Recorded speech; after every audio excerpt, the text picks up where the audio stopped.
Bakit absent ka kahapon, Scarlett? Ma'am, nagkasakit po kasi ako. Nagkasakit? Tinatamad lang yan, ma'am. Papansin talaga tong si Samantha. Nasaan yung ebidensya mo na nagkasakit ka? Meron po akong excuse letter, ma'am. Ay, excuse letter lang? Nasaan yung medical certificate mo? Medical certificate, ma'am? Hindi naman po pumunta ng doktor. Oh, paano ko malalaman na totoong nagkasakit ka? Ito po, ma'am, yung chat namin ng nanay ko. Ito po, ma'am, picture po ng thermometer na ginamit ko. Sus, kinuha mo lang yun sa internet eh. Papansin ka? Kulang sa pansin eh. Ay, hindi ko tatanggapin yan, be. Hindi kita i-excuse. Dapat medical certificate yung ibigay mo sa akin. Aba, ma'am, kailangan kapag nagkakasakit, may medical certificate agad? Paano kung masakit lang yung katawan? Paano kung masakit lang yung puson? Kailangan mo agad ng doktor? Hindi kami mayaman, ma'am. Nasaan na ba yung mga anak ko? Mga anak! Gising na kayo! Kuya, gising! Gising ka na, kuya! Ayaw mo gumising, ha? Gising! Kyle! Anong ginawa mo? Munda ka sa akin! Good morning, babe! Kamusta tulog mo? Eto, napanaginipan ko si Nicole. Sino si Nicole? Kapit mo yun, no? Aso namin yun, baliw. Kala ko may iba ka na eh. I love you, babe! Ano ba yan, ate? Ang aga-aga. Jowa inaatupag mo. Huwag ka nga epal. Ikaw nga puro aral eh. Humanap ka nga ng jowa mo. Kesa naman sa'yo, puro lande. Kaya puro kabagsak. Ang tagal bumaba ng mga ina. Sabing bumaba na kayo eh. Sabing bumaba na kayo. Manda kayo sa akin. Sabing bumaba na para kumain eh. Ilalak ko tong pinto. Huwag na kayong bababa. Lagot kayo. Yan, ang babagal nyo kasi. Kakausapin ko na lang yung baby ko. Ba't di pa kasi kayo bumaba? Gutom na ako. Bahala kayo dyan. Ang iingay nyo. Ay, nakaka-stress. Magti-tiktok na lang ako.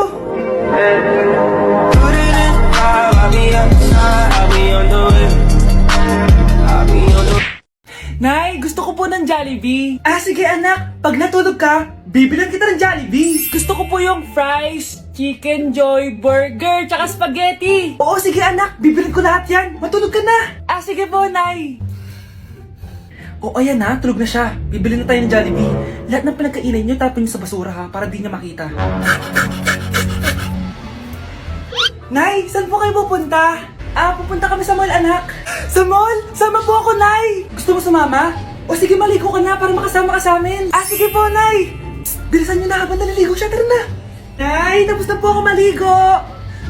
Nay, nasaan na sila? Umalis na sila. Iniwan nila ako. Anak, para sa'yo, bagong laptop. Anak, di ba gusto mo ng bagong sapatos? Binalang kita. Para sa'yo. Nay, nasan po yung para sa akin? Nakalimutan ko yung para sa'yo eh. Nay, anak niya pa ba ako? Di ko na kasi ramdam yung pagmamahal niya sa akin eh. Aamin na ako, anak. Ampun ka lang. Ampun lang ako. Saan niyo po ako galing, Nay? Nakita lang kita sa tayo ng mga kalabaw. Kalabaw yung nanay at tatay ko? Oo, anak. Nanay at tatay mo yung mga kalabaw. Nay, girlfriend ko nga pala. Hello po, tita. Wow, ang ganda mo naman, iha. Siyempre, Nay, pogi ako. Dapat maganda din yung girlfriend ko. Hello po. Anak, wala ka pang ipapakilala sa akin? Sinong ipapakilala ko sa inyo, Nay? Wala ka pa rin jowa hanggang ngayon? Wala pa po, Nay. Ayaw po nila lahat sa akin. Kaya di ka nagkakajowa kasi ang pangit mo. Grabe ka sa akin. Kahit pangit ako, maganda pa rin ako. Hay, grabe ka sa kapatid mo, ha? Ikaw nga amoy putok eh. Ang baho mo. Ikaw pala yung mabahong palagi ko naamoy. Di bali, anak, itayo mo itong nakita kong app, Tandu. Alam po yan, Nay. Marami kang makakamatch dito. Kahit saan man sa mundo. Magkakajowa ka na, anak. Talaga, Nay? Kaso paano ko silang makakausap? Bobo ako sa English. Ayan, di ka kasi nag-aaral na maayos. May auto-translate to, so magkakaintindihan pa rin kayo. Wow, Nay! May nakamatch na ako! Ang pogi niya! Sabi sa'yo, magkakajowa ka na eh! Patingin nga, anak! Kaso parang may kamukha siya, Nay, no? Bakit mo, Nay? Tatay mo yan, nakamatch mo eh! Ha? Tatay? Bakit may ganito si tatay? May kabit yung tatay mo! Ang bago nating top 1 ay si Samantha. Ang galing mo, Samantha. Naku, basic lang yan.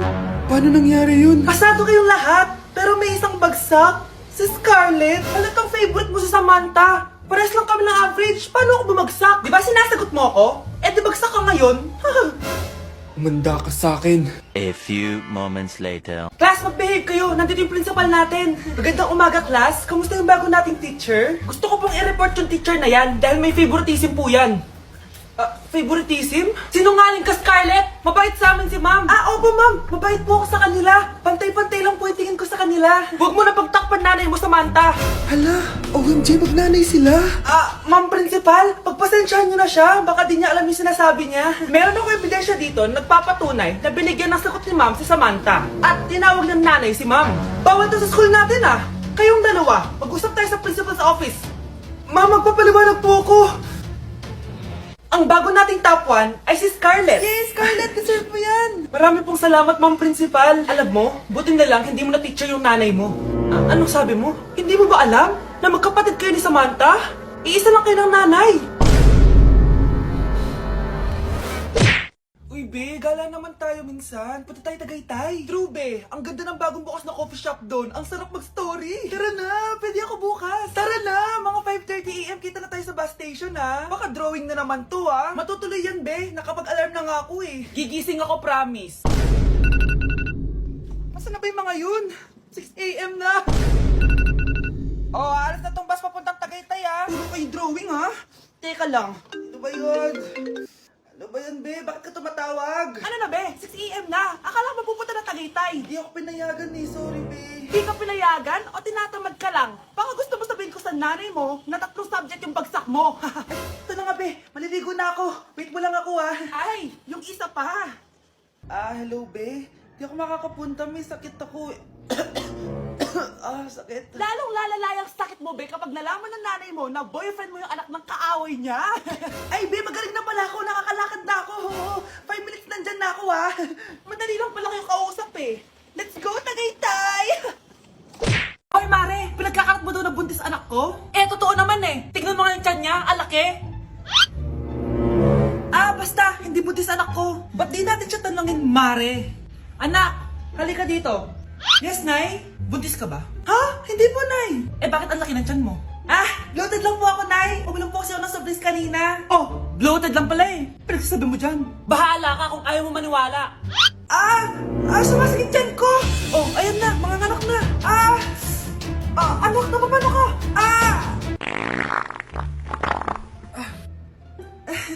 Baho. Sakit. Parang iba na to, Nay. Anak, papiga ka. Anak, hinga ka na malalim, Ire! Sige pa!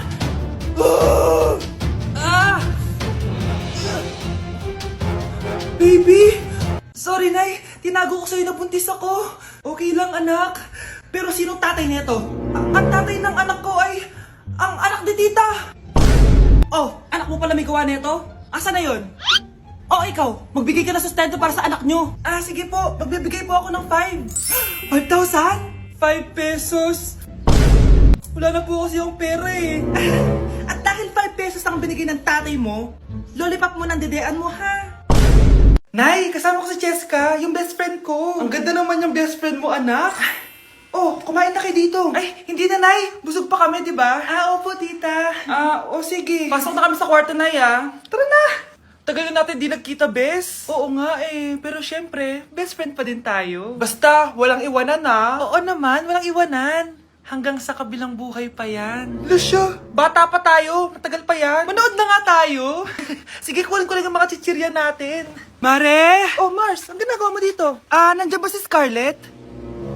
Bakit, Mars? Si Jessica kasi, yung best friend niya. Nasagasaan daw kagabi. Kasama pala ni Scarlett kanina si Cheska. Oo nga. Manonood nga kami ngayon ng movie sa kwarto Scarlett, maniwala ka. Nakalamay na siya ngayon. Di magandang biro yan, tita Sige na, Nay, pasok na ako. Eto, picture ng lamay niya. Ayaw niyo pa maniwala Cheska? Saan nagpunta yun? Matawag? Scarlett, for sure alam mo na yung nangyari kay Cheska. Pupunta ka ba sa lamay niya ngayon? Ano pong sabi niyo, tita? Scarlett! Scarlett, lumabas ka dyan! Hi, Scarlett. Tara, nood na tayo ng movie. Jessica? Di ba walang iwanan? Sumama ka na sa akin.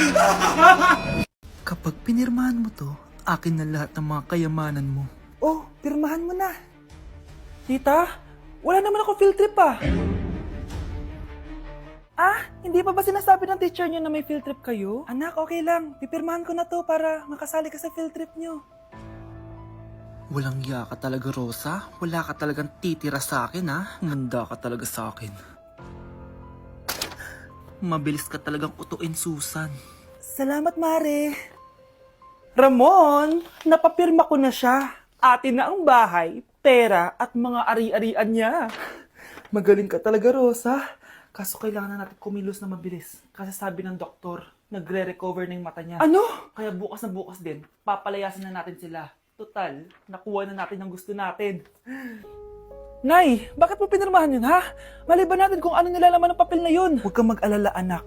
Malapit nang matapos ang maliligayang araw ng tatay mo at ng kabit niya. Tita, bakit may dala kang maleta? Aba, syempre. Lilipat na ako dito sa bago kong bahay. Ano? Tay, ano ibig sabihin nito, ha? Nakalagay dito sa papel na pinirmahan ng nanay mo na amin na tong bahay, mga sasakyan niya at ang mga pera niya. Napakahayop nyo! Bakit ang ingay? Ano nangyayari? Nay, kinuha na nila lahat sa atin! Ayan, magsama kayo mag-ina. Ngayong nasa amin na ang lahat, pwede na kayong lumayas. Ramon, magse-celebrate tayo, ha? Ang galing nyo din, no? Ha?